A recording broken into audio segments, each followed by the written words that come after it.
Tu sais que parler d'effet Dunning-Kruger, c'est un procédé rhétorique qui disqualifie une personne sur le postulat qu'elle n'est pas habilitée et que toi tu es plus habilité qu'elle, quoi. Mais dans la mesure où il n'y a pas de référentiel absolu de la qualification de telle personne à parler dans un tel domaine, voilà, c'est un procédé rhétorique et on peut se renvoyer la balle, quoi.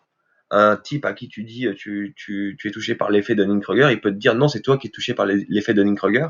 Et dans la mesure où, comme ça, on peut se renvoyer la balle, comment on détermine qui a raison? Par la force du nombre? Par quoi? Non, l'effet Dunning-Kruger, c'est un cas particulier du sophisme bien connu, qui est l'argument d'autorité. Et ce qui est très ironique, c'est qu'il est employé par les gens de la sphère zététique, tout ça là. Mais s'ils étaient cohérents avec eux-mêmes, ils devraient renoncer fondamentalement à l'invocation de cet effet, à le désigner comme un sophisme, quoi.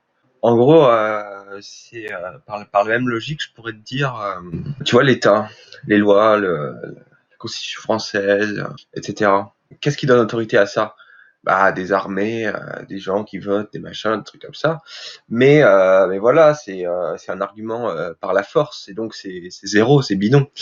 Parce que moi, je peux très bien faire ma liste de courses, je mets carottes, je mets fromage, je mets bâtonnet de poisson, et je dis c'est ça la loi. Et qu'est-ce, en quoi l'une est plus légitimement la loi que l'autre? En aucune façon. Par la force, oui, mais ça c'est la force justement, c'est ce qui disqualifie. Enfin, je veux dire, pour questionner la légitimité d'une chose, il faut se demander si cette chose est légitimée par la logique ou par la force.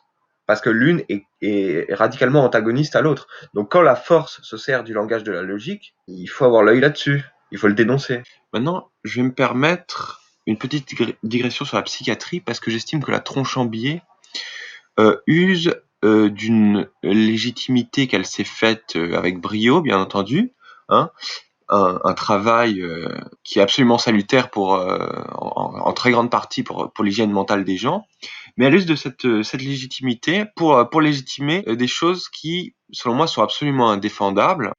Et donc voilà, je vais vous lire une discussion que j'ai eue à l'écrit. Alors pour resituer le contexte, je répondais à un type sur un sujet sur les troubles de la personnalité, et quelqu'un venait d'évoquer l'effet Barnum. Et donc le type auquel je réponds répondait à celui-là qui venait d'évoquer l'effet Barnum, et alors il lui répond ceci. Il lui a répondu ceci. C'est loin d'être une définition d'un horoscope. Ces troubles ont fait l'objet d'études statistiques et sont définis dans le DSM-4 puis 5. C'est loin d'être parfait, mais ces descriptions sont relativement fiables par rapport au comportement des personnalités pathologiques. Donc voilà ce que je lui réponds. La plupart des charlatans qui sévissent dans ce secteur pseudo-médical s'accordent là-dessus.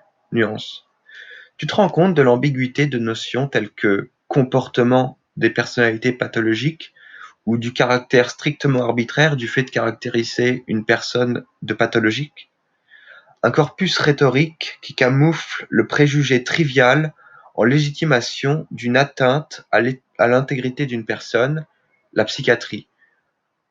Un bavardage de PMU transposé dans un jargon savant inventé ex nihilo, rien de plus. La psychose n'est pas un caractère de la personne, c'est une catégorie inventée ex nihilo dans laquelle on fait rentrer a posteriori des gens selon son bon vouloir, et pour cela on a recours à du charabia.